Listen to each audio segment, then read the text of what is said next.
कवन खालू एंटीबायोटिक रोज बढ़े तोहर।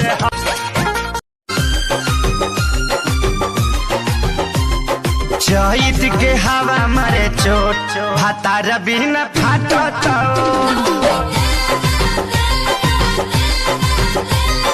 चैत के माल जादव जी के पानी फिलहाल, माल जादव जी के पानी फिलहाल पटाला के हुआ उड़ी के। माल जादव जी के पानी फिल मैं करती नहीं। हमर प्यार वाला बोल छौरी खोल देली गे, एगो चुम्मा खाली मंगल घर में बोल देली। क्या बोला? एगो चुम्मा खाली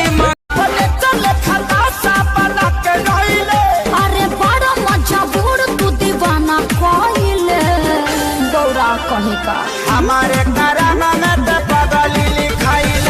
हमरा से सुंदर थोड़ी मिल। जब निकले घर से बहरिया चाहे सभे लड़ावल नजरिया, सभे छोड़ चाहे हमरो गोर गाल रे, गोर गाल रे, अरे गोर गाल रे। बात बुझ गोरी तोरी चुनरी बझल कौआ जान मारे लहनाई लखना हटा।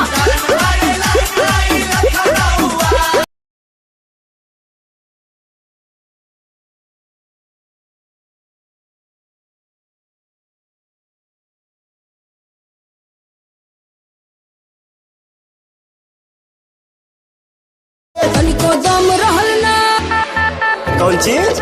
हाँ तनिको दम रहल ना उ मुर्गा के पाख में। हाँ चुम्मा ली है एक लाख में।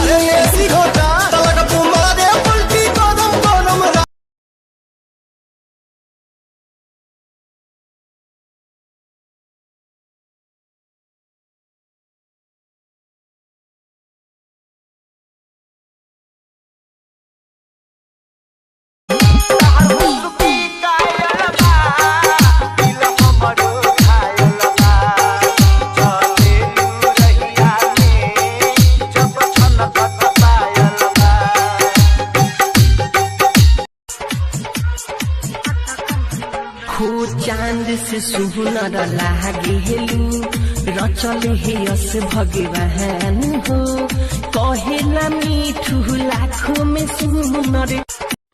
नाम लिखल करे जबा पर कौन साबुन से धोई बेरे।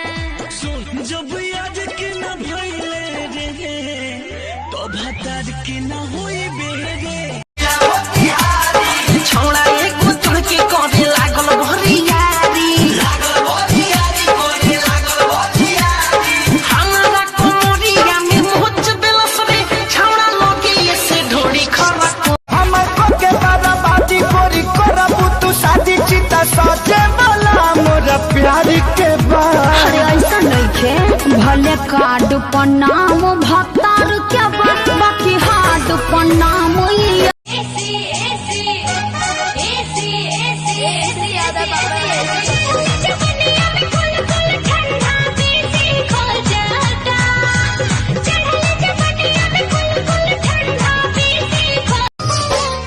पिया के सारी तबाड़े नारी रखेले हमसे दूरी हो। लव यू बोला तारो जे हथवा के मोरा चूड़ी।